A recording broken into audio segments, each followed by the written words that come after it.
I could feel the weight of the card in my coat pocket, like it was burning a hole through the fabric. The path to the bar's storage room wasn't far, but it felt like a mile. Each table we passed felt like a spotlight. Every time one of the men shifted in our direction, my heart nearly stopped. My breath caught when the tallest one scanned the room again, his eyes brushing dangerously close to us. "Keep walking, João," my wife Teresa urged softly beside me. We were halfway there, when a bottle of whiskey crashed to the floor behind us. The sharp sound shattered the air, making everyone in the bar jump. My blood froze. For a split second I was sure it had given us away. I looked back and saw Marcos, the bartender, standing near the spill, holding his hands up as if it had been an accident. He caught my eye again and gave the smallest nod, as though saying, "Go, don't stop." The storage room door was just ahead now, lit by the dim glow spilling out from the other side. I reached for it, my palms slick with sweat. With one quick push, we slipped through. The storage room was cramped, alive with the smell of aged wood and spirits. Boxes of liquor and supplies were stacked to the ceiling. The sound of muffled jazz from the main bar filtered through the walls. For a moment, the confined space shielded us. Nobody questioned why we were there. To anyone glancing our way, we were just another part of the constant motion. But the relief was short-lived. Teresa leaned close, her voice steady but firm. "Where's the back exit?" I scanned the room, my heart pounding. Toward the far corner, I spotted a green emergency exit sign glowing above a metal door. That was our way out, but it wasn't close. We would have to cross the length of the storage room to get there, weaving between shelves and crates. Marcos appeared again, pushing past a stack of wine boxes, his face pale with urgency. "This way," he hissed, gesturing toward the same door I'd spotted. "Don't stop for anything." We followed him, my grandson Lucas pressed between Teresa and me. The boy was only 8 years old, and I could feel his small hand trembling in mine. His breathing was quick, panicked. I squeezed his hand gently, trying to give him courage I wasn't sure I had myself. The musty air of the storage room wrapped around us, but all I could hear was the pounding of my heart in my ears. My legs felt heavy, my 67 years suddenly weighing on me like never before. But I pushed forward. I had to. For Lucas, for Teresa. Halfway across, the door behind us burst open. One of the men from the front stormed in, his eyes scanning the storage room with sharp, dangerous focus. The sound of bottles settling stopped. A stock boy cursed under his breath. The air turned heavy, tense, as if everyone in the room sensed the danger immediately. Marcos turned his head slightly toward us, his voice a harsh whisper. "Don't look back. Keep moving." I gripped Lucas's hand tighter and pushed forward, my legs moving faster, even as fear threatened to lock them in place. I could hear the man's footsteps behind us, heavy and quick. My skin prickled as I imagined his eyes sweeping the room, narrowing in on us, realizing what we were doing.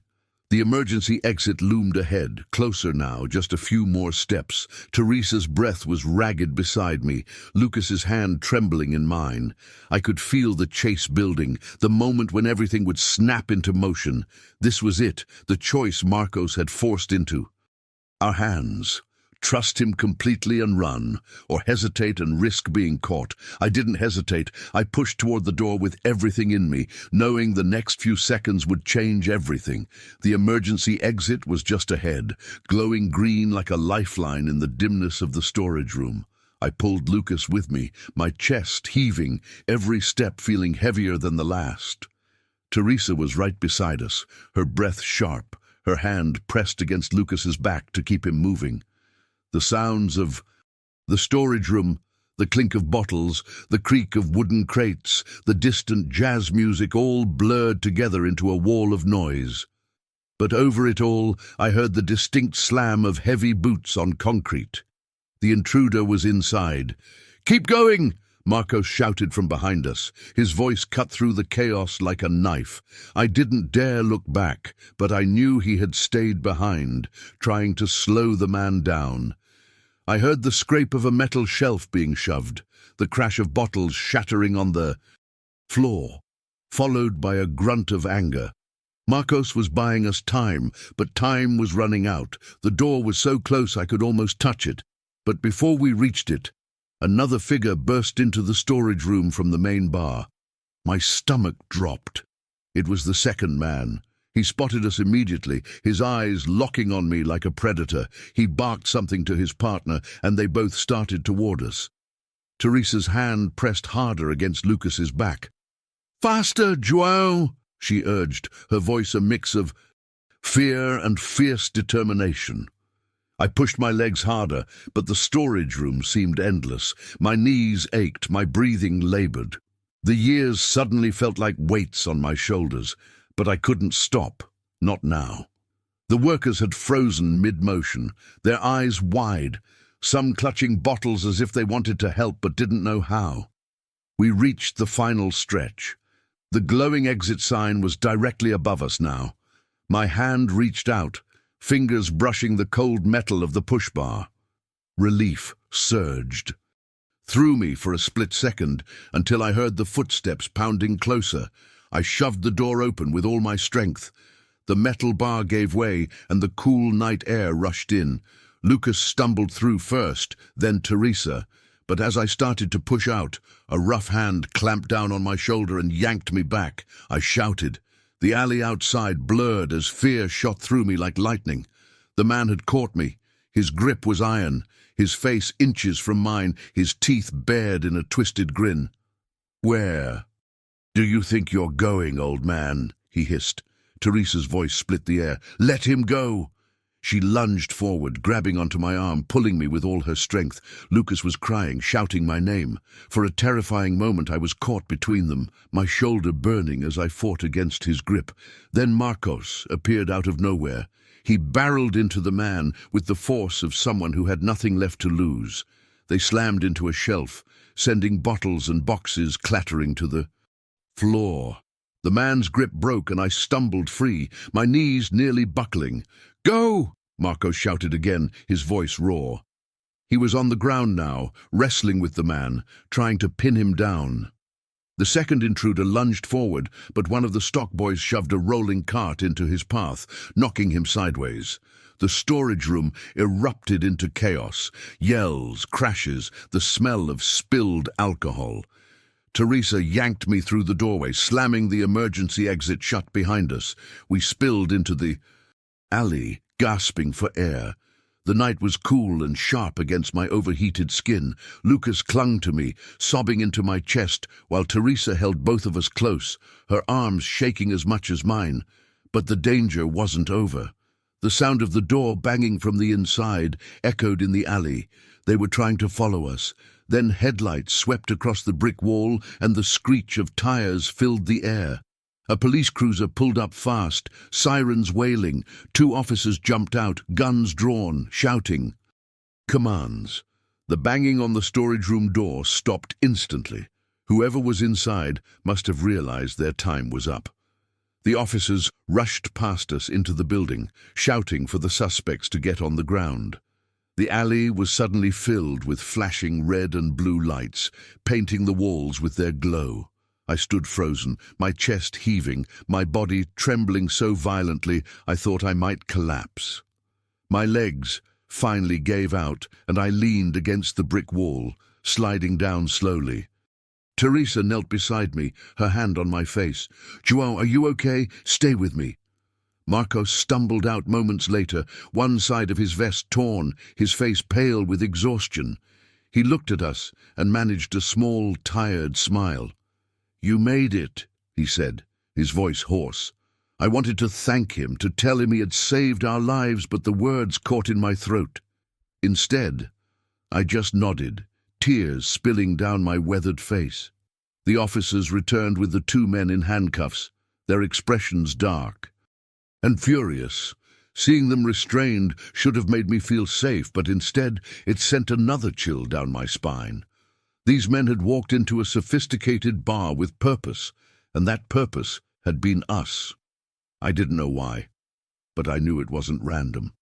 As the police loaded them into the cruiser, Lucas whispered, "They would have hurt us, Grandpa." I know they would have. Teresa hugged us both tighter, her voice breaking. "We're okay. That's what matters. We're okay." But even as she said it, I knew this night had changed everything. The bar, once elegant and comforting, had become the place where I learned how quickly safety could vanish, even at my age, and how sometimes a bartender's warning is the only reason you survive. When the flashing red and blue lights faded and the bar grew quiet again, the weight of what had just happened finally sank in. I sat on the curb outside with Teresa and Lucas pressed against me, our bodies still trembling from the adrenaline. The night air felt colder now, every sound sharper. I kept replaying the moment the man's hand had grabbed my shoulder, the roughness of his grip, the way his words had cut into me like a knife. It didn't feel real that I was sitting here free, with my family alive and unharmed. Marcos leaned against the wall a few feet away, his vest torn, his face sweaty and pale. Even then he still tried to smile, though it was clear he was exhausted. One of the officers spoke with him, taking his statement, while another sat down next to me and gently asked questions. "Do you know these men? Did they speak to you before?" I shook my head again and again. "No, I've never seen them in my life." That was the truth. But the truth didn't make me feel safer. The police explained that the men were connected to extortion rings, targeting upscale establishments and their wealthy patrons. They had been intimidating owners, threatening staff, and sometimes targeting customers they believed carried valuable items or information. That night, for reasons no one could fully explain, they had set their sights on us. Marcos had noticed them outside before we even arrived. He recognized their faces from previous incidents at other establishments and knew the moment they walked in that something bad was about to happen. His decision to slip me that card was what gave us a chance. Teresa sat with her arm around me, her voice breaking as she whispered, "If he hadn't warned us." She didn't finish the sentence. She didn't need to. We all knew how it could have ended. Lucas, usually so playful and full of energy, was uncharacteristically quiet. His face was buried in my shoulder, and he clung to me like he was afraid I might vanish if he let go. When the officers finally said we could leave, Teresa thanked Marcos over and over, her eyes filled with tears. He waved it off with humility, saying, "I just did what anyone should do." But I knew better. Not everyone would have risked themselves the way he had. He didn't just warn us. He fought for us, buying us the precious seconds we needed to get out. The drive home was silent, except for Lucas's soft sniffles in the back seat. I stared out the window at the passing streetlights, each glow reminding me of how fragile normalcy could be. Just hours earlier, we had been celebrating Lucas's good grades over cocktails and appetizers, enjoying a rare evening out as a family. It was supposed to be a perfect night. Instead, it had turned into a memory that would never leave us. At home, our daughter Maria, Lucas's mother, who had been working a late shift at the hospital, rushed to meet us at the door. The moment she saw our shaken faces, she pulled us into her arms without asking a single question. Teresa's voice cracked as she told her what happened, and Maria's jaw tightened, anger flashing in her eyes. But when she looked at Lucas and me, her expression softened. "You're safe. That's all that matters," she said, holding us like she would never let go. That night, none of us slept. We sat together in the living room, the TV playing softly in the background, though none of us were really watching it. Lucas curled up under a blanket, still trembling, while Teresa and Maria whispered to each other about what the police had told them. I sat there in the middle of it all, feeling both fragile and grateful. Fragile because I had learned how quickly safety could be ripped away, even after 67 years of life. Grateful because despite everything, we were still together, In the days that followed, I couldn't stop thinking about Marcos, his face, his urgency, his bravery. It stayed with me. When we went back to the bar to thank him again, he just smiled and said, "You don't owe me anything, just take care of each other." That line stuck in my heart. It reminded me that even in the darkest moments, there are people in this world willing to stand up, even for strangers. The lesson I carried from that night was simple but powerful. Danger doesn't always announce itself. It can appear in the middle of a celebration, in a place you thought was safe. But just as true as this, sometimes the smallest actions, like a bartender slipping a card with a warning scribbled on it, can mean the difference between tragedy and survival. Now, whenever I sit in a bar or restaurant, I find myself scanning the room, my instincts sharper than they used to be. It isn't paranoia, it's awareness. That night changed me. It showed me the value of trust, the importance of listening when someone sees danger before you do, and the strength of family when everything feels like it's falling apart. I will never forget the sound of Marcos's voice when he said, "This way." Those simple words saved our lives, and I'll never forget how Teresa's steady presence, Lucas's trembling grip in my hand, and a bartender's bravery carried us through the scariest night of my life. At 67 years old, I thought I had experienced everything life had to offer, but that night taught me that we're never too old to be reminded of how precious each moment is, how quickly everything can change, and how the kindness of a stranger can be the light that guides you through the darkness. I thought the nightmares would fade with time, but weeks later, I still woke up in cold sweats, feeling that man's hand on my shoulder, hearing the crash of bottles, seeing Lucas's terrified eyes looking up at me. Teresa would wake beside me, her hand finding mine. In the darkness, squeezing gently without saying a word. She understood. She was living through the same thing. Lucas stopped asking to go out to eat. The boy who used to beg his mother to take him to his favorite pizza place now wanted to stay home, where the doors were locked and the windows secured. Maria tried everything to coax him back to normalcy, but I recognized that look in his eyes. It was the same one I saw in the mirror every morning. Fear had taken root in both of us, and we didn't know how to dig it out. 3 weeks after the incident, Detective Morrison came to our house. He was a broad-shouldered man in his 50s with kind eyes that had seen too much. He sat in our living room, accepting Teresa's offer of coffee, and explained why those men had targeted us that night. "Mr. João," he began, setting his cup down carefully, "we've been investigating this ring for over a year. The men who came after you that night were part of a larger organization. They were specifically looking for you." My blood ran cold. "Me? Why me?" Detective Morrison pulled out a folder. "Your brother, Raphael. He's been cooperating with us for months, providing information about money laundering operations he witnessed while working as an accountant for several businesses. These men found out about the connection. They were planning to use you and your family as leverage to make him stop talking." The room spun. Raphael, my younger brother, always the cautious one, the one who kept his head down and did his job. I had no idea he was involved in anything like this. "Is he safe?" Teresa asked, her voice tight. "He's in protective custody," Morrison assured us. "And because of his testimony, we've made multiple arrests. The men who came after you were just soldiers. We've now arrested 3 of the key operators. Your brother's information was crucial." I sat back, my hands shaking.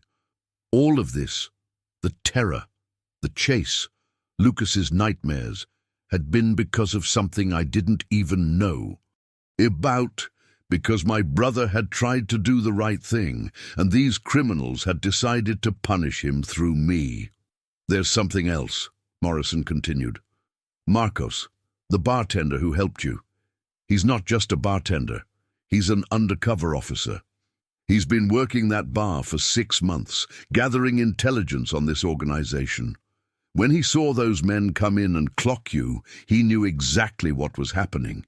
His quick thinking saved your lives, but it also blew his cover. He can't. Go back. I felt tears prick my eyes. Marcos had sacrificed his entire operation, months of dangerous work, to save 3 people he'd never met before. I need to see him, I said. I need to thank him properly.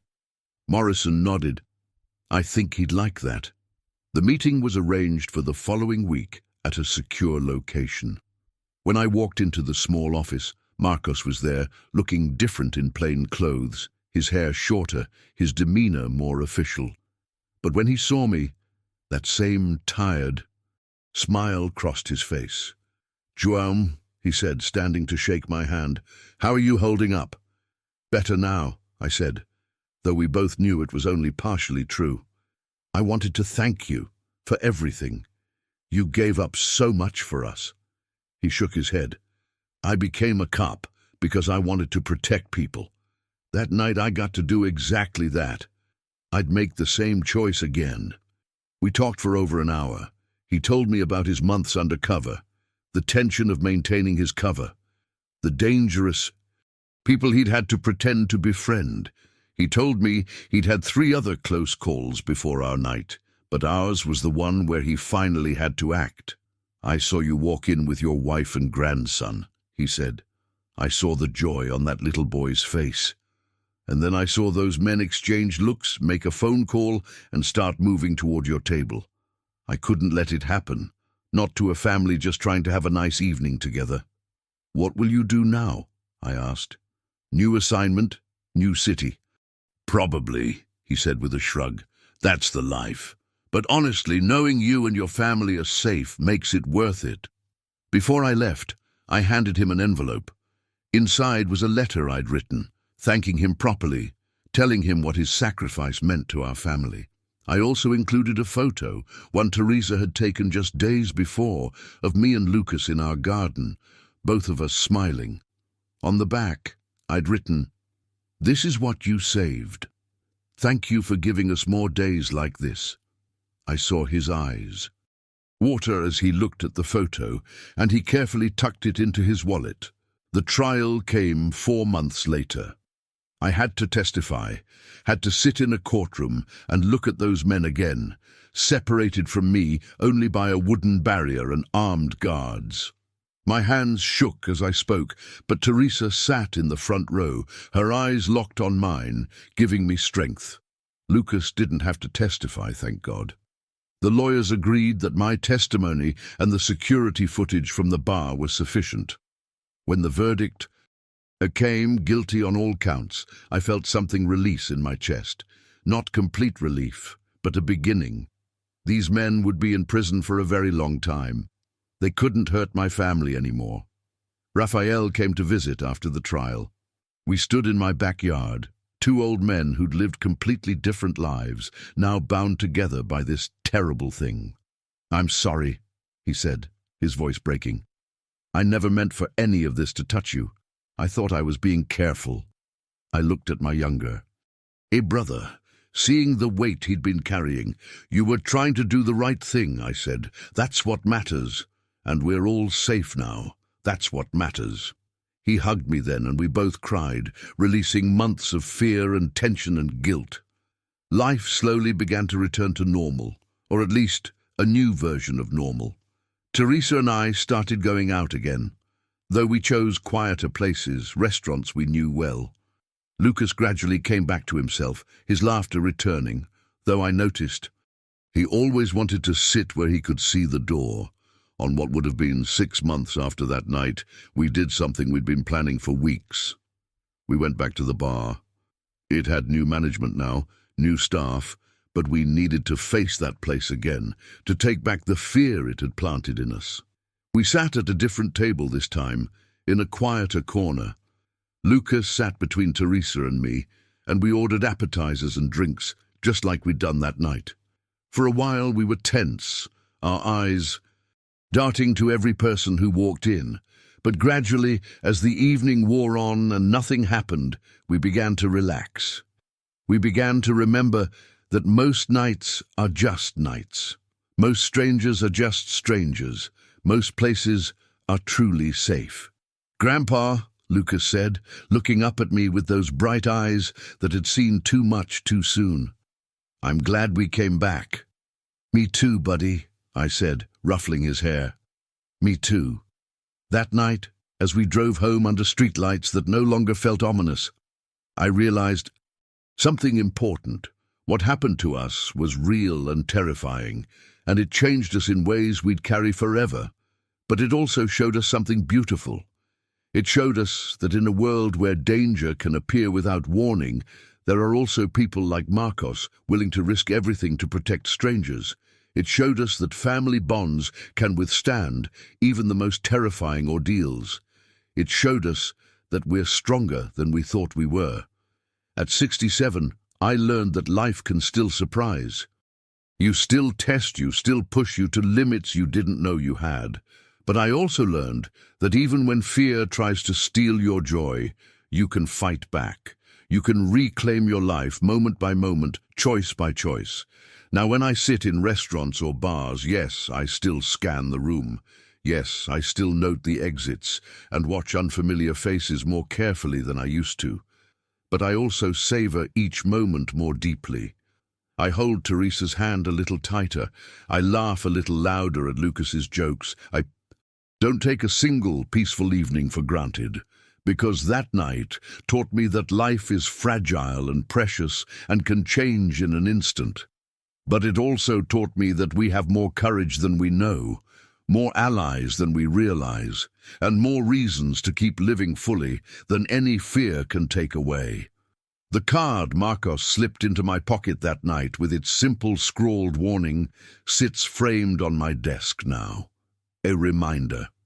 Not of fear, but of the moment when a stranger became a hero, when our family became survivors, and when I learned that even at 67, you're never too old to discover new strength, new gratitude, and new reasons too. Several months after the trial, something unexpected happened. I received a call from a local community center asking if I would be willing to speak to a group about my experience. At first, I wanted to refuse. The thought of standing in front of strangers, reliving that night again, made my stomach turn. But Teresa encouraged me. "Maybe it will help," she said. "Maybe someone needs to hear it." So, I agreed. The room was smaller than I expected, filled with about 30 people, mostly older adults like myself. Some had come because they'd experienced similar situations. Others were there to learn how to stay safe. I stood at the front, my hands trembling as I held my notes, and I began to tell the story. As I spoke, I watched their faces. Some nodded knowingly. Others looked horrified. A woman in the third row wiped tears from her eyes. When I finished, the room was silent for a long moment. Then an elderly man in the back raised his hand. "How did you know to trust the bartender?" he asked. "How did you know he wasn't part of it?" It was a good question, one I'd asked myself many times. "Honestly," I said, "I didn't know for certain, but there was something in his eyes.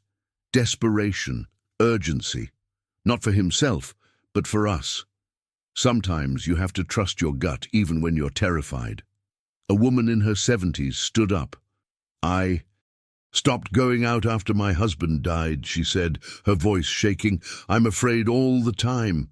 How do you get past that? How do you trust the world again?" I looked at her, seeing my own reflection in her fear. "You don't get past it all at once," I said honestly. "You take small steps. You bring someone you trust with you. You choose familiar places first, and you remind yourself that for every dangerous person in this world, there are dozens of good ones, people like Marcos, who risk themselves to help strangers." After the talk, several people came up to thank me. The woman who'd asked about fear gripped my hand tightly. "Thank you," she whispered. "I think I'm ready to try again." Driving home that night, I felt something shift inside me, telling the story to others, seeing how it affected them. somehow made it feel less heavy, like I'd shared the weight of it and could carry what remained more easily. "You did a good thing today," Teresa said, reading my thoughts as she so often did. Those people needed to hear that. Maybe I needed to tell it, I replied. Over the following weeks, I was asked to speak at 2 more events. Each time became a little easier. Each time I saw the impact in people's faces, heard it in their questions, felt it in their gratitude. Lucas came to one of the talks. He sat in the front row, and when I got to the part about his small hand trembling in mine, about how brave he'd been, I saw him sit up a little straighter. Afterward, he hugged me tight. "I didn't know I was brave, Grandpa," he said. "You were the bravest one of all," I told him. "You kept moving even when you were terrified. That's what real courage is." That conversation seemed to unlock something in Lucas. He started talking more about that night, asking questions instead of hiding from the memories. His therapist said it was a breakthrough. Maria called me in tears of relief. "Whatever you said to him, Dad, it worked. He's sleeping through the night again." But it wasn't just what I said to him. It was both of us learning to face what happened instead of running from it. One afternoon, about 8 months after the incident, I was in my garden, working on my tomato plants, when my phone rang. It was Detective Morrison. "Jerome, I thought you'd want to know. We just arrested 4 more individuals connected to the organization. Your brother's testimony has led to one of the biggest takedowns of organized crime in this region in a decade. 17 people total are now facing charges." I sat down heavily on my garden bench, the phone pressed to my ear. 17, I repeated. "Yes, and the evidence suggests they were planning something much larger.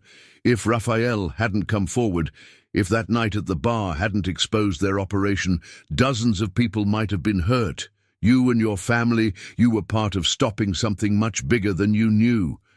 After the call ended, I sat in my garden for a long time, watching the late afternoon sun paint golden streaks across my vegetable beds.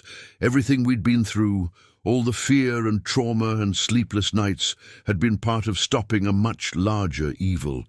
It didn't make the pain go away, but it gave it meaning. That evening I called Raphael. We'd been talking more regularly since the trial, slowly rebuilding a relationship that had been distant for too many years. "I heard about the arrests," I said when he answered. There was a long pause. "I'm sorry it took all of this for us to be close again," he said finally. "Me too," I replied, "but we're close now, that's what matters." We made plans to have dinner the following week, the whole family. Raphael and his wife, Maria and Lucas, Teresa and me. A family dinner, something so simple, yet something those men had tried to take from us. The dinner was at our house. Teresa cooked Raphael's favorite dish, the same recipe our mother used to make. As we sat around the table, passing plates and sharing stories, I looked at each face. Raphael, no longer carrying the weight of secrets. Maria, laughing at something Lucas said. Lucas himself, animated and happy, talking about his soccer team. Teresa beside me, her hand finding mine under the table. This was what we'd fought for that night. This moment, this ordinary, beautiful gathering of people we loved. "I want to make a toast," I said, standing slowly. Everyone looked up, glasses in hand. "To family," I said. "To the ones we're born with, and the ones we choose. To the strangers who become heroes, and to the courage we find when we need it most. To family," they echoed, and the sound of our glasses clinking together was like music. Later, after everyone had gone home and Teresa and I were cleaning up, she turned to me with a thoughtful expression. "You've changed," she said, "since that night. Not just because of what happened, but in how you've dealt with it." "How do you mean?" I asked. "You're more present," she said, "more intentional. Like you're drinking in every moment." She was right. I had changed. I no longer took peaceful days for granted.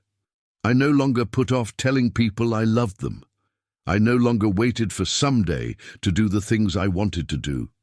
That night at the bar had taught me that someday might never come. All we really have is now. A year after the incident, Teresa and I took a trip we'd been talking about for decades. We went to the coast, rented a small cottage, and spent a week walking on the beach, eating fresh seafood and watching the sunset paint the sky in colors that seemed impossible.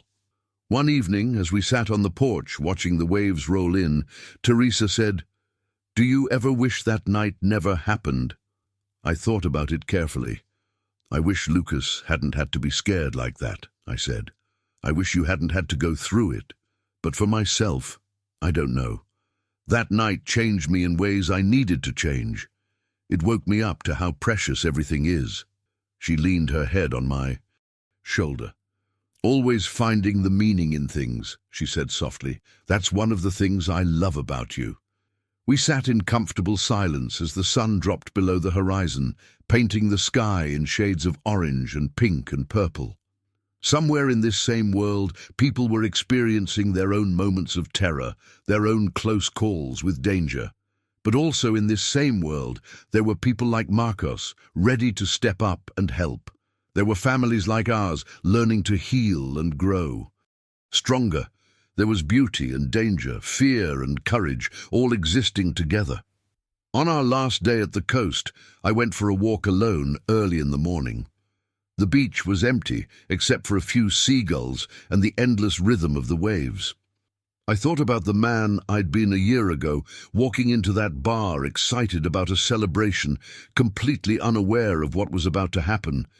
That man had been more innocent, perhaps, less aware of how quickly things could change, but he'd also been less alive in some ways, less appreciative, less present.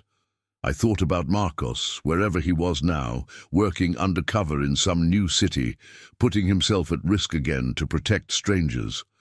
I whispered a prayer for his safety into the morning wind.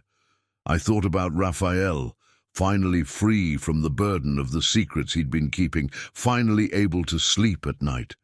I thought about Maria, watching her son come back to life after those dark months. And I thought about Lucas, who at 8 years old had learned about fear and courage and survival, lessons that would shape the man he would become. When I returned to the cottage, Teresa was making coffee. She smiled when she saw me, that warm, familiar smile I'd been waking up to for 42 years. "Good walk?" she asked. "Perfect walk," I replied, kissing her forehead. As we packed to go home later that day, I realized something. I was actually looking forward to our life back home, to our routines, to our favorite restaurants and familiar places. The fear hadn't won. We had taken our life back, piece by piece, choice by choice. The drive home was peaceful. We listened to old songs on the radio and stopped at a small diner for lunch. When we pulled into our driveway and I saw our house, our garden, our front porch where Lucas liked to sit and read comics, I felt a surge of gratitude, so strong it almost hurt. That night, I took out a journal I'd started keeping after the incident. My therapist had suggested it as a way to process everything. On a fresh page I wrote, "1 year ago today we almost lost everything, but we didn't. We survived. More than that, we learned to live again. We learned that fear is powerful, but love is stronger. That danger is real, but so is courage. That strangers can become heroes and trauma can become wisdom. I am 68 years old now. I have lived through war and peace, through loss and joy, through ordinary days and extraordinary nights. And if I have learned anything, it is this.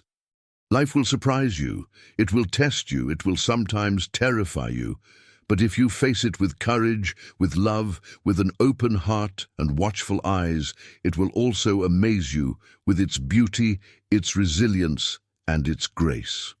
I closed the journal and looked out the window at our quiet street, at the familiar houses and streetlights, at the ordinary, precious world we lived in. Tomorrow, I would call Lucas and ask if he wanted to go out for ice cream, just the two of us.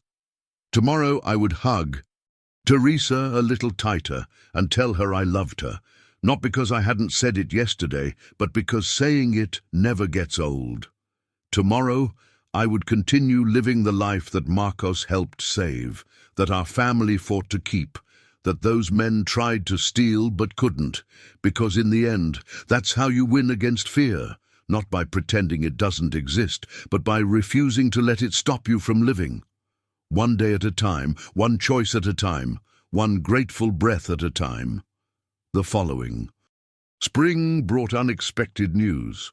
I received a letter in the mail, formal and official-looking, from the police department's Office of Community Relations. Inside was an invitation to an award ceremony honoring civilians and officers who had demonstrated exceptional courage. Marcos was being honored for his years of undercover work, and they wanted me, Teresa, and Lucas to be there. My hands shook as I read it. They want to give us a commendation, I told Teresa that evening. For what? We were just trying to survive. For testifying, she said, reading over my shoulder, for helping build the case, for being brave enough to face those men in court. Lucas was thrilled when we told him. At 9 years old now, he'd grown taller, more confident. The nightmares had mostly stopped, though he still slept with a nightlight. "Will Marcos be there?" he asked, his eyes bright. "Yes," I said. "We'll finally get to see him again." The ceremony was held on a sunny Saturday morning in the city's main civic center. The large auditorium was filled with police officers in dress uniforms, city officials, and families of those being honored. We sat in the third row, Lucas between Teresa and me, fidgeting with excitement. When Marcos walked onto the stage, I barely recognized him at first. He was in full dress uniform, his posture straight, medals gleaming on his chest. But when his eyes found us in the audience, that same warm smile crossed his face. The chief of police spoke about Marcos's 18 months undercover, the risks he'd taken, the intelligence he'd gathered that led to the dismantling of a major criminal organization. Officer Marcos Silva sacrificed his cover and potentially his life to protect 3 innocent civilians, the chief said. His actions exemplify the highest ideals of law enforcement, to serve and protect, even at great personal cost. The applause was thunderous. I found myself standing, clapping until my hands hurt, tears streaming down my face. Teresa gripped my arm, crying too. Lucas stood on his chair so he could see better, clapping and cheering. When it was our turn to be recognized, I felt my legs go weak. We walked up onto that stage, the 3 of us, and the chief presented us with certificates of commendation for our cooperation with the investigation and our courage in testifying. These 3 individuals faced unimaginable danger, the chief said, and rather than retreating into silence, they stepped forward to help ensure justice was served. Their actions contributed to the arrest and conviction of 17 individuals involved in organized crime. As we stood there on stage, facing the audience full of strangers applauding us, I caught Marcos's eye. He was standing to the side, and he nodded at me, that same protective look I remembered from the storage room. After the ceremony, there was a reception. Marcos found us immediately, and Lucas ran to him, hugging him around the waist. Marcos laughed, a sound I'd never heard from him before, and ruffled Lucas's hair. "Look at you," he said. "You've grown a foot." "Almost," Lucas said proudly. "And I'm not scared anymore." "Well, not as much." "Being a little scared is okay," Marcos said, kneeling down to Lucas's level. "It keeps you alert, but you can't let it run your life. You're doing great, buddy." We talked for over an hour, standing in that reception hall with plates of cookies and cups of punch. Marcos told us he'd been reassigned to training new undercover officers, teaching them the skills he'd developed over his career. "I'm actually glad to be out of the field," he admitted. "That night at the bar, when I saw that little boy's face, something changed for me.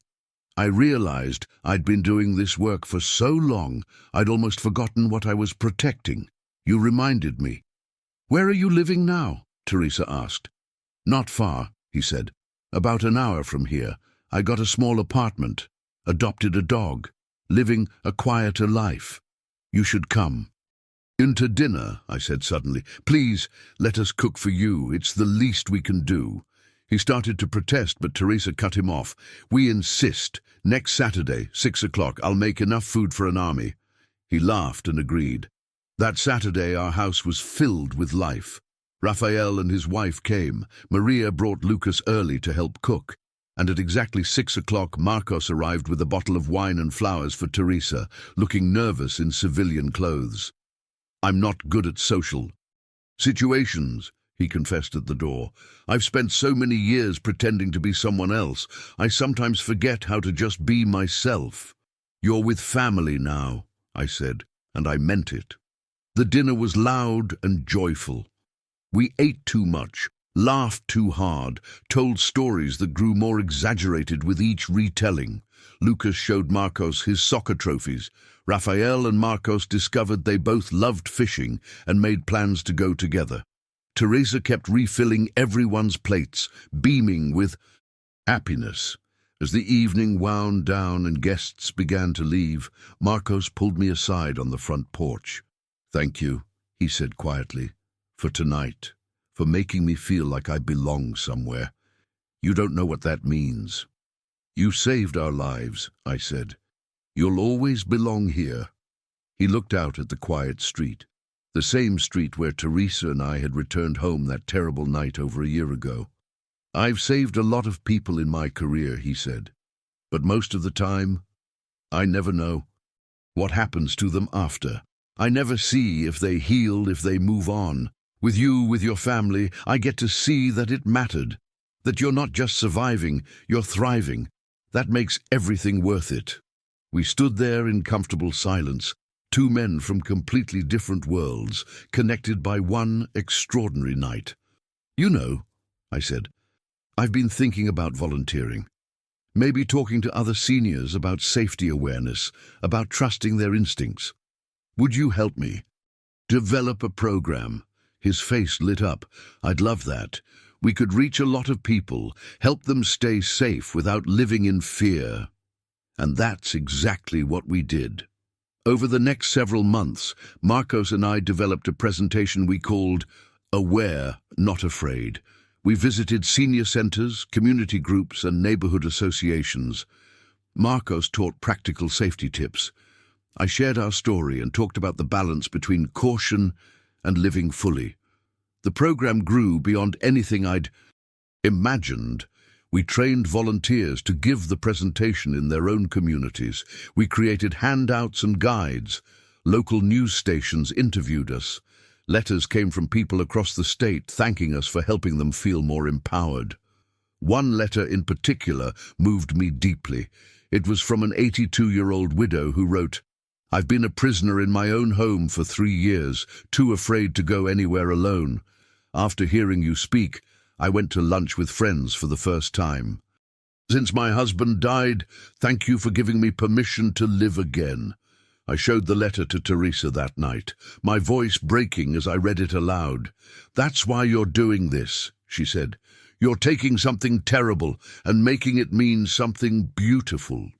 2 years after that night at the bar, Lucas came to me with a school project.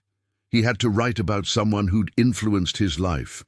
I want to write about you, Grandpa, he said, about that night and everything after.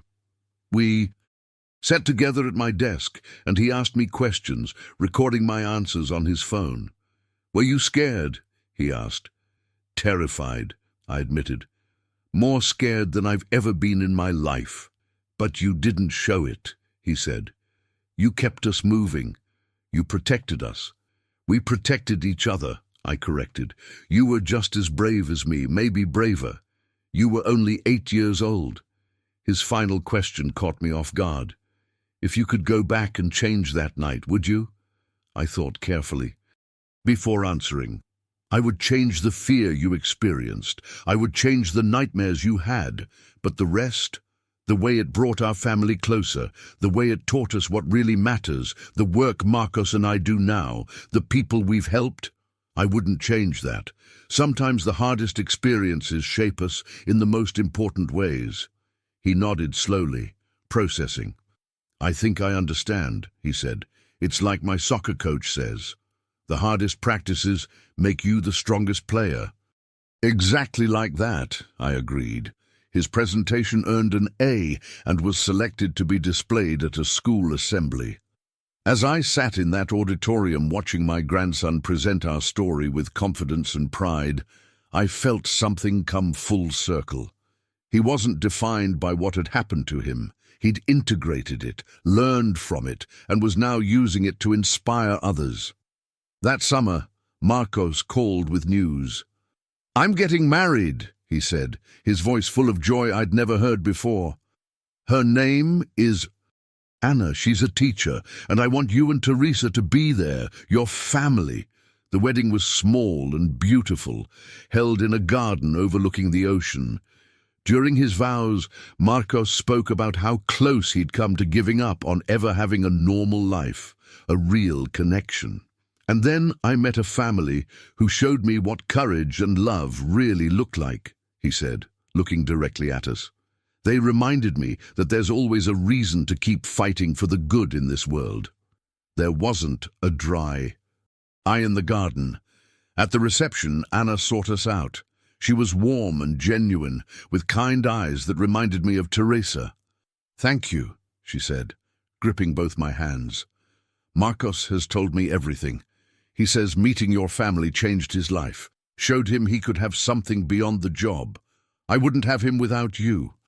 "We wouldn't be here without him," I replied simply. As Teresa and I danced slowly to the music, I looked around at the celebration. Marcos and Anna in the center. Of the dance floor, radiating happiness, Lucas chasing other children across the lawn, Rafael and Maria laughing together at a table, friends and family gathered to celebrate love. "This is what it's all about," Teresa whispered against my shoulder. "This right here." "Yes," I agreed, holding her closer. "This is everything." 3 years after that night at the bar, I turned 70 years old. My family threw me a surprise party out of all places, a restaurant. For a moment when I walked in and everyone yelled, "Surprise!" my heart jumped and old fears flickered, but then I saw all the faces I loved, saw the joy and celebration, and the fear evaporated like morning mist. We ate and laughed and toasted. Marcos and Anna were there, announcing they were expecting their first child. Lucas, now almost 12, had grown tall and confident, already talking about wanting to be a police officer when he grew up. "Just like Marcos," he said proudly. As the evening wound down, and I stood to thank everyone for coming, I found myself looking at each person in that room. Every single one of them was there because we had survived. Every laugh, every hug, every moment of joy existed because 3 years ago a bartender slipped me a card and we made the choice to run. "I'm not good at speeches," I began, and everyone laughed because they knew that wasn't true anymore. After years of giving presentations, I'd become quite comfortable speaking. But I want to say something important. 3 years ago, I learned that life can change in an instant, that danger can appear without warning, but I also learned something more important, that we're surrounded by extraordinary people, people who will risk everything to help strangers, people who will hold you together when you're falling apart, people who will celebrate with you when you make it through. I raised my glass. To the helpers, to the heroes, to the family we're born with and the family we choose, to second chances and hard-won wisdom, and to every single ordinary precious day we get to spend together. The sound of glasses clinking filled the restaurant, mixing with laughter and love and life. Later, as Teresa and I drove home under a star-filled sky, she reached over and took my hand. 70 looks good on you," she said with a smile. "Better than I expected to see it," I admitted. That night when that man grabbed me, I thought, "I know," she said softly, "but he didn't win. We did. We're still here, still living, still loving. That's how we won. At home, I sat in my favorite chair, the house quiet around me. I thought about the man I'd been at 67, walking into that bar. I thought about everything that had happened since. The fear, yes, the trauma, certainly, but also the growth, the connections, the meaning we'd created from the chaos. I pulled out my journal and wrote one final entry about that night. 3 years ago, I was given an unexpected gift wrapped in terror, the gift of your presence, the gift of knowing, really knowing that every moment matters, that every person we love is precious, that every day we wake up safe is a miracle not to be wasted. I am 70 years old now. I have been given the gift of time, the gift of family, the gift of purpose, and I have learned that the measure of a life isn't in avoiding hardship, but in how you rise from it, in who you become in the aftermath, in what you choose to do with the days you're given. I closed the journal and looked around my living room, at the photos on the wall of Lucas and Maria, at Teresa's reading glasses on the side table, at the window showing our quiet, peaceful street. Tomorrow, Marcos and I would give another presentation. Tomorrow, I would have lunch with Raphael. Tomorrow, Teresa and I would work in our garden while Lucas practiced soccer in the yard. Tomorrow, I would live fully, aware of both the dangers and the beauty of this world, grateful for every ordinary, extraordinary moment. Because that's what that night taught me. Not to be afraid of living, but to be awake to it, every precious second of it. On a quiet Tuesday morning, almost 4 years after that night, I received an unexpected package in the mail. There was no return address, just my name written in careful handwriting. Inside was a framed photograph. It showed the bar, but not as I remembered it. The building had been renovated, transformed into a community center. A plaque near the entrance read, "In honor of those who protect and serve." Tucked into the frame was a note from the bar's former owner. "Mr. Juin, I closed the bar 6 months after that incident. I couldn't continue running it, knowing what had happened there, but I didn't want the space to remain empty, haunted by that night. So I donated it to the city. Now it's a place where people come together for good reasons, where seniors take classes, where kids do homework after school, where families gather for community events. I thought you should know that something beautiful grew from that terrible night. Thank you for your bravery." I stared at that photograph for a long time, tears blurring my vision. The place where we'd almost lost everything had been reborn as a place of hope and community. It felt like a perfect metaphor for our own journey. That afternoon, I drove to the address. The building looked different, brighter somehow, with large windows and colorful murals painted by local children on the exterior walls. I walked. Inside slowly, my heart beating fast. The layout had changed completely. Where tables once stood, there were now bookshelves and comfortable chairs. Where the bar had been, there was a coffee station and a bulletin board covered with community announcements. An elderly woman at the desk looked up and smiled. "Can I help you?" "I'm just looking," I said. I was here once, a long time ago." "Oh," she said warmly. "Then welcome back." I walked through the space, and with each step I felt the old fear loosening its grip just a little more. This wasn't a place of terror anymore. It was a place of life, of second chances, of transformation. In the back corner, where the storage room door had once been, there was now a small reading nook with a plaque that read, "Every ending is a new beginning." I sat down in one of the chairs and closed my eyes, letting the sounds of the community center wash over me. Children laughing, people chatting quietly, the hum of life continuing, persisting, thriving. When I opened my eyes, I pulled out my phone and called Marcos. "You need to see something," I said when he answered. An hour later, we stood together in front of the building, both of us staring up at what it had become. "I never thought I'd be back here," Marcos said quietly. "Me neither," I replied, "but I'm glad I am. It doesn't hurt anymore. It's just a place a place where something good is happening now. We went inside together, and I introduced Marcos to the staff. When they learned who he was, what he'd done there years ago, they treated him like the hero he was. The director asked if we'd consider doing one of our Aware Not Afraid presentations there.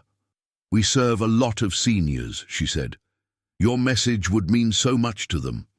We scheduled it for the following month, and when that day came, the room was packed. As I stood at the front of what had once been a bar, telling our story in the very place where it happened, I felt something click. Into place, full circle, complete healing. Not forgetting, but transforming, not erasing the past, but building something meaningful from it. After the presentation, an old man approached me, leaning heavily on his cane. "Thank you," he said, his voice shaking. "I've been too scared to leave my house for months. But hearing you, seeing that you faced something so terrible and came out stronger, it gives me hope." I gripped his shoulder gently. "Start small," I told him. "One step at a time. Bring someone you trust. And remember, being aware isn't the same as being afraid. You can be both careful and free." He nodded, tears in his eyes, and I knew our work was making a difference. That evening back at home, I sat on the porch with Teresa as the sun set. Lucas was inside doing homework. The smell of dinner cooking drifted through the open window. Everything was ordinary. Everything was perfect. "Do you ever think about how different our lives would be if that night never happened?" Teresa asked. I considered it carefully.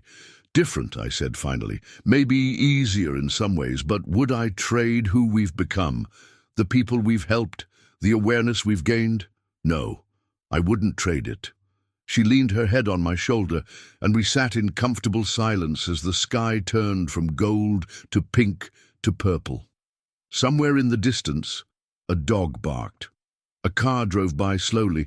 The world turned in its gentle, predictable way. At 71 years old, I had learned the most important lesson of all. Life will test you. It will push you to your limits and beyond. But if you face those tests with courage, with love, with an open heart and helping hands, you don't just survive them. You transcend them. You become more than you were. You find purpose in pain and meaning in fear. You discover that the worst night of your life can become the foundation for the best years of your life. As darkness settled over our quiet street and the stars began to appear, I thought last time about that card, Marcos had slipped into my pocket. 3 words that changed everything. Danger. Leave now. Those 3 words had saved our lives. But everything that came after, every choice we made, every person we helped, every moment we cherished, that was all us. That was our response to fear. That was our victory. And as I sat there on my porch, holding my wife's hand, listening to my grandson's voice inside our home, breathing in the cool evening air of another precious day, I knew with absolute certainty we had won. Not because nothing bad ever happened to us, but because when it did, we chose to let it make us better, stronger, more grateful, more alive. That is the story.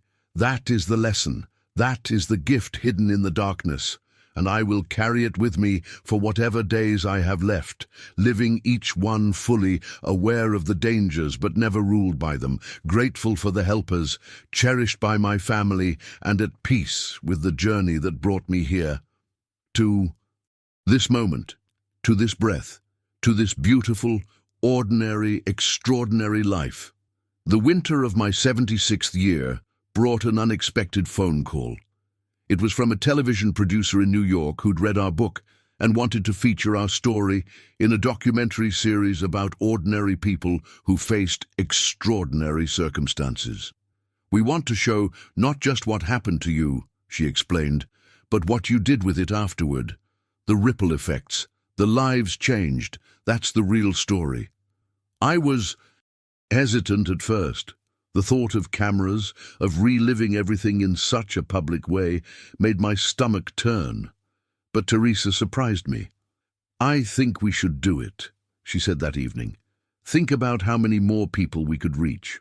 All those presentations we've given, they've helped hundreds. A documentary could help thousands. Lucas, now 16 and already accepted into a police academy preparatory program, was enthusiastic. "Grandpa, you have to do it. My friends at school, when I tell them about what happened, they're always amazed. But more than that, they're inspired. Imagine if everyone could hear it." So I agreed. The filming took place over several months. Cameras followed us as we gave presentations. They interviewed Teresa, Lucas, Maria, Raphael. They spoke with people whose lives had been changed by our story, and they tracked down Marcos, who initially refused to participate. "I don't need recognition," he told the producer. "I was just doing my job." But she persisted, and eventually he agreed to a brief interview. When I watched the footage later, I was struck by how uncomfortable he looked on camera, how he deflected every attempt to call him a hero. "I just saw a family in danger and reacted," he said. "Anyone would have done the same." "But they didn't," the interviewer pressed. "You did." The production team wanted to film at the community center, in the space where it all happened. I hadn't been back since my 75th birthday party a year earlier. Walking through that door with cameras following me was surreal. The director wanted me to stand in the spot where Marcos had slipped me the card, to recreate that moment. "I don't know if I can," I admitted. "The memories are still very strong." "That's exactly why it will be powerful," she said gently. "Show people that even after all these years, it still affects you. That's real. That's honest."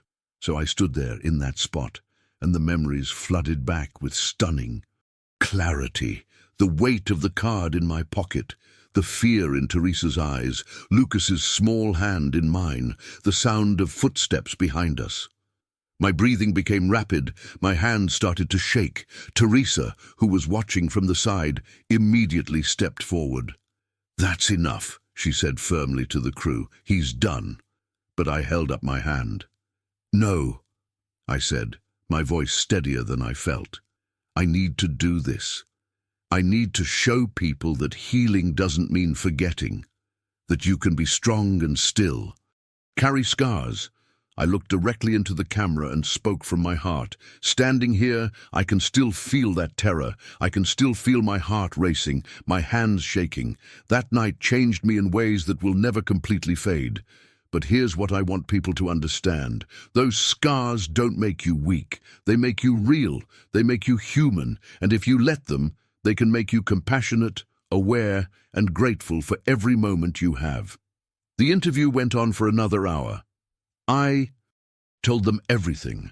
The chase through the storage room, the moment I was grabbed, Marcos's sacrifice, the aftermath, the nightmares, the healing, the purpose we'd found. When we finished, the director had tears in her eyes. "That was incredible," she said. "Thank you for your honesty." The documentary aired 10 months later on a major streaming platform. Teresa, Lucas, Maria, Raphael, Marcos, Anna, and I gathered at our house to watch it together. As the opening credits rolled and our story began to unfold on screen, I felt Lucas reach over and take my hand. The documentary was titled "The Card: How 3 Words Changed Everything." It was beautifully done, weaving together our interviews, footage from our presentations, and testimonials from people we'd helped. But the most powerful moment came near the end. The producers had tracked down the 2 men who'd come after us that night.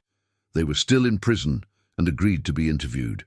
Their faces were obscured, their voices disguised, but their words were clear. "I think about that night all the time," one of them said. "Not because of getting caught, but because of what came after. I read their book in prison.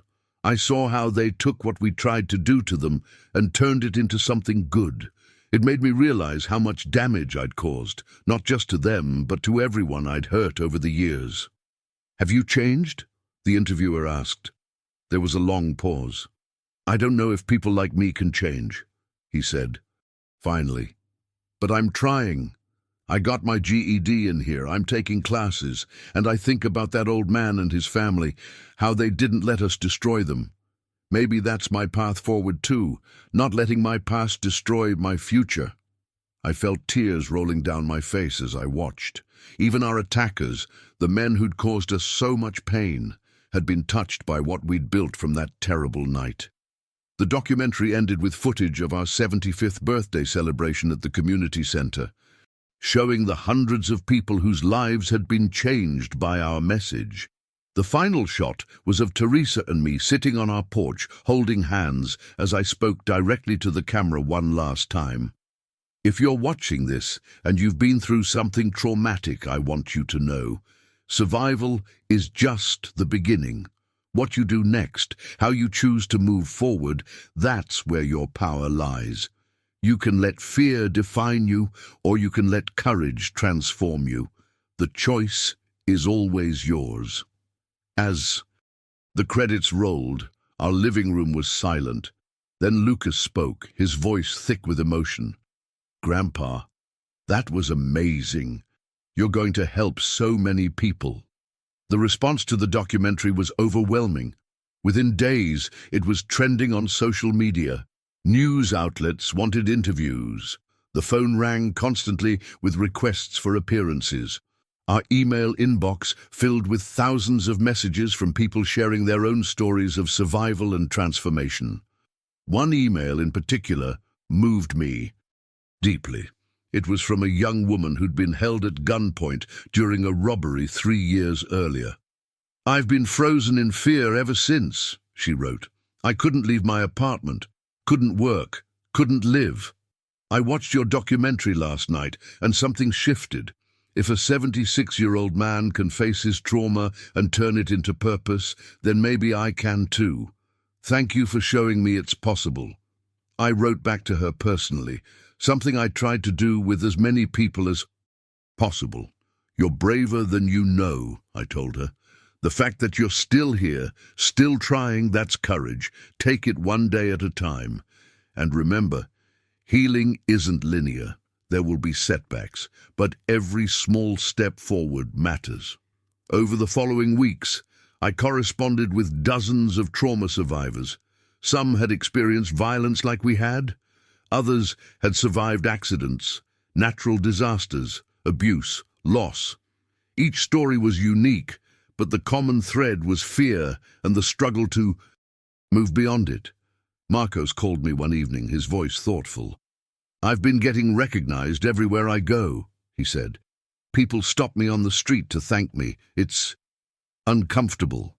"I know," I said, "but maybe that's part of your purpose too. Maybe you need to let people see that heroes are just ordinary people who make a choice in a critical moment." "When you put it that way," he said with a laugh, "it sounds less terrifying." "Everything is less terrifying when you're not facing it." "Alone," I replied. "That's what we learned, isn't it? Together we can face anything." The documentary's success led to more opportunities. We were invited to speak at a national law enforcement conference. A university asked us to develop a curriculum around trauma awareness and recovery. A publisher wanted to release a 10th anniversary edition of our book with new material. But the most meaningful invitation came from an unexpected source. A maximum security prison asked if I would come speak to their inmates about redemption and second chances.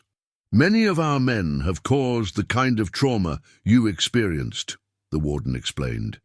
"Hearing from someone who survived and found purpose might help them understand the real impact of their actions."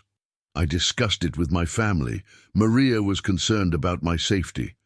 Teresa left the decision to me. But Lucas surprised everyone. "I think you should go, Grandpa," he said. "If those men in the documentary can start to change, maybe others can too. And who better to show them the way than someone who's lived through what they've caused?" So I went.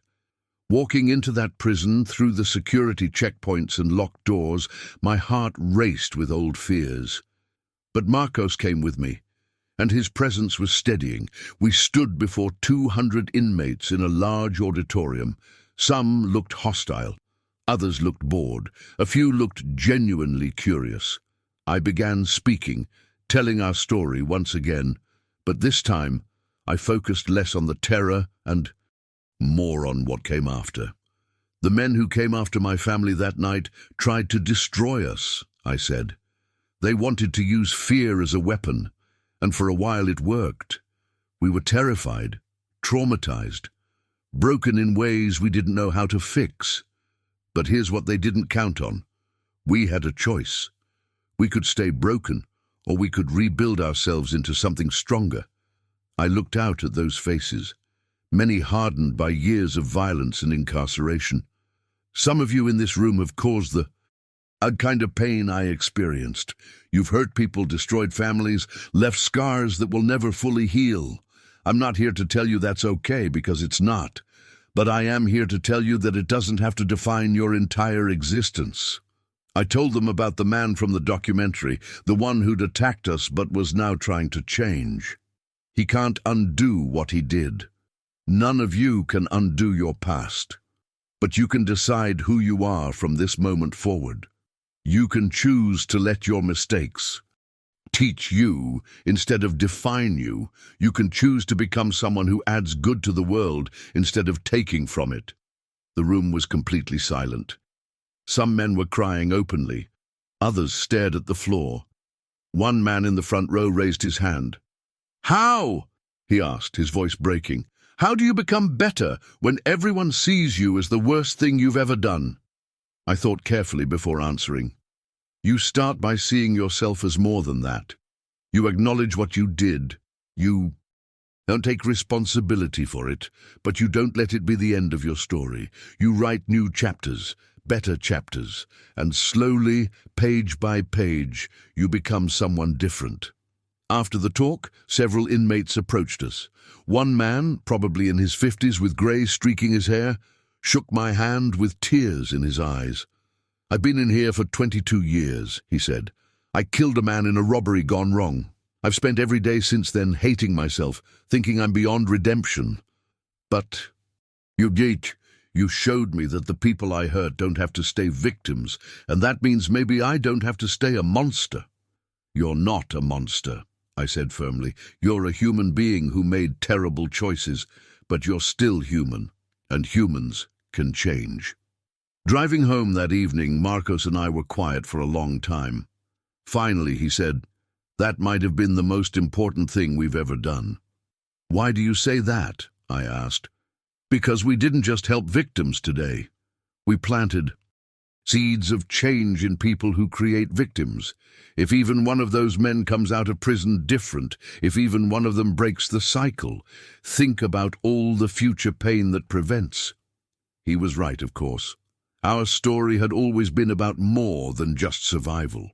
It was about transformation, about breaking cycles, about choosing hope over fear and purpose over pain. That night, I added a new entry to my journal. Today, I stood before men who reminded me of my attackers, men who'd caused the kind of pain I knew intimately. And instead of feeling anger or fear, I felt something unexpected, compassion, not for what they'd done, but for what they could become. Because if I've learned anything from these past 9 years, it's that transformation is always possible, for victims, for survivors, for perpetrators, for all of us. We are never locked into who we've been. We always have the choice to become someone new. As winter gave way to spring, I noticed I was slowing down. My knees ached more. I tired more easily.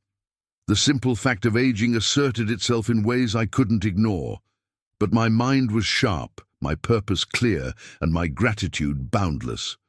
On a particularly beautiful April morning, Teresa and I sat in our garden, watching the flowers we'd planted years ago bloom in vibrant colors.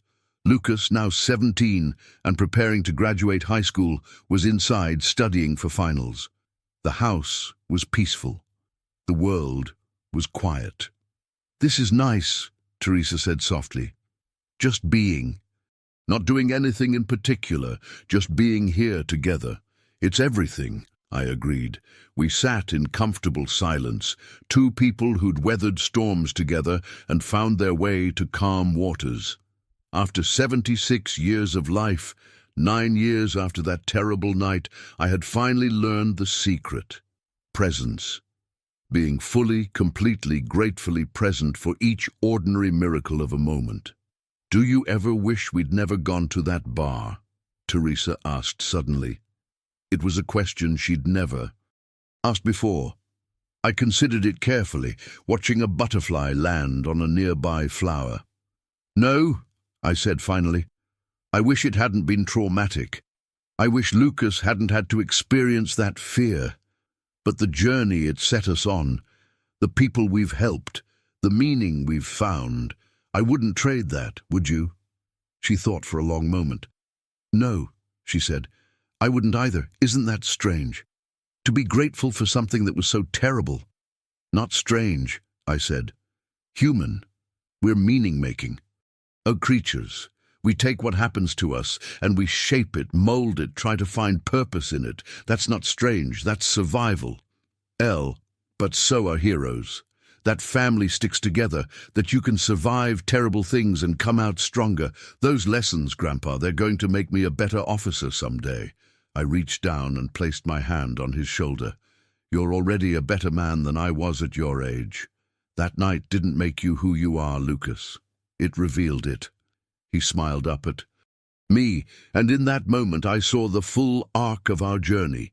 From that terrified 8-year-old clutching my hand in the storage room to this confident young man ready to dedicate his life to protecting others. We had not just survived, we had grown, we had transformed, we had won. That evening, as the sun began to set, painting the sky in shades of orange and gold, I received one more email. It was from the young woman who'd written after watching the documentary, the one who'd been frozen in fear for 3 years. "I wanted you to know," she wrote, "I left my apartment today for the first time in months. I went to a coffee shop. I sat by the window. I watched people live their lives, and I realized I want to live mine too. It was only an hour, and I was terrified the whole time, but I did it. Thank you for showing me it was possible. Thank you for being 76 years old and still choosing courage every day. If you can do it, so can I." I showed the email to Teresa, my vision, blurring with tears. "Do you see?" I said. "This is why. This is what it was all for." She squeezed my hand and smiled. "I see, my love. I see."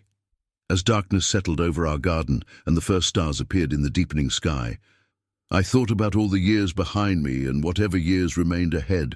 I thought about that card with 3 words that had changed everything. I thought about Marcos and his sacrifice, about my family's strength, about all the people we'd helped along the way, and I realized that this was the truest measure of a life well lived, not in avoiding hardship, but in transforming it, not in never falling, but in rising again and helping others rise too. Not in being fearless, but in acting with courage despite the fear. I was 76 years old. My body was slowing down, but my spirit had never been more alive. I had survived a night that tried to destroy me, and I had spent every day since then building something beautiful from the wreckage. The card still sat on my desk, those 3 words visible in their simple urgency: danger, leave now. But I had added my own truth beneath them, the wisdom earned through years of healing and growth and purpose. We left, we lived, we learned, we loved, and in the end, that made all the difference. As I stood to go inside, Teresa beside me and Lucas ahead of us, I took one last look at the peaceful evening, at our garden in bloom, at the life we had built together through fear and joy, through darkness and light. This was my story, not just of survival, but of transformation, not just of escape, but of return, not just of being saved, but of learning to save ourselves and then reaching back to help others do the same. And if someone asked me now what I had learned in my 76 years, after everything I had experienced and endured and overcome, I would tell them this: life will test you. It will push you to your limits and sometimes beyond. But within you lies a strength you cannot imagine. until you need it. And around you are people, family, friends, even strangers, who will help you find that strength when you cannot find it alone.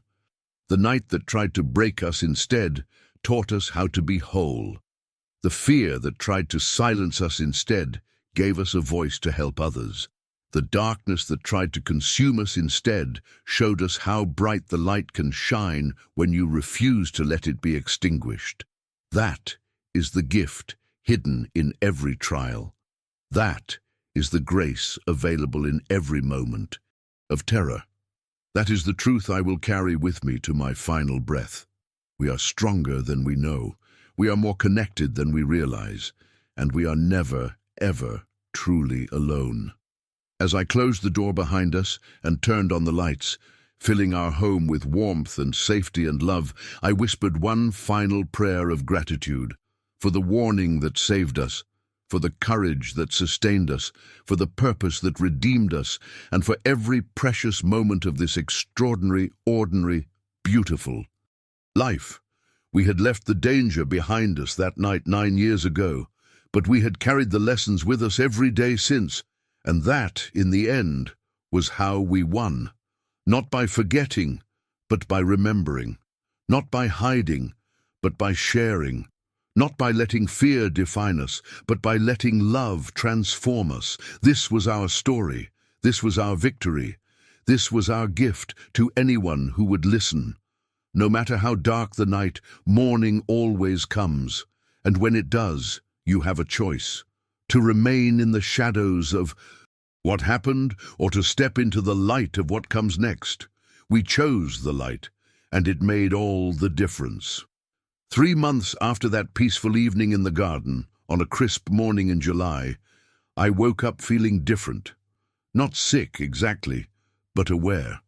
Aware that my time was finite, aware that every story, no matter how beautiful, must eventually end. I got out of bed slowly, careful not to wake Teresa, and made my way to my desk. The card was still there, framed and faded now. Those 3 words that had started everything. I picked it up and held it for a long moment, feeling its weight, remembering.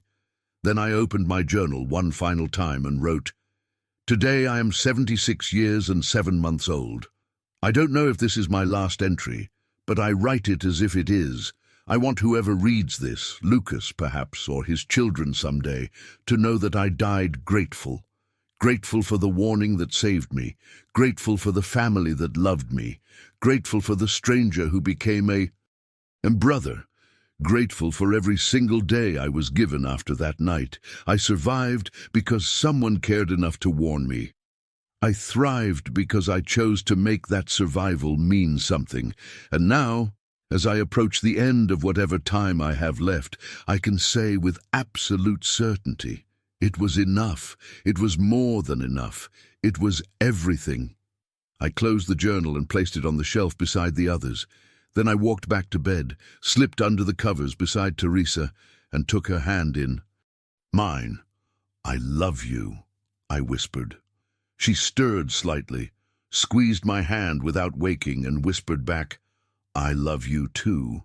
And in that moment, in that simple exchange, I understood the final truth. This was what we had fought for.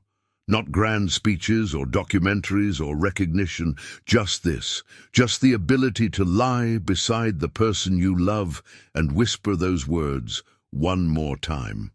The card had given us time. What we did with that time was up to us, and we had used it well. We had loved deeply. We had helped others. We had turned our trauma into purpose and our fear into courage. The sun was rising outside our window now, painting the room in soft golden light.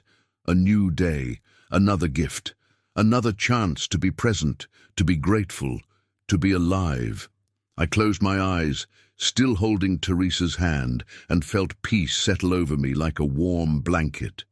The story that began with 3 words, danger, leave, now, was ending with 3 different words, whispered in the quiet of morning, in the safety of home, in the presence of love. It was enough, and it was.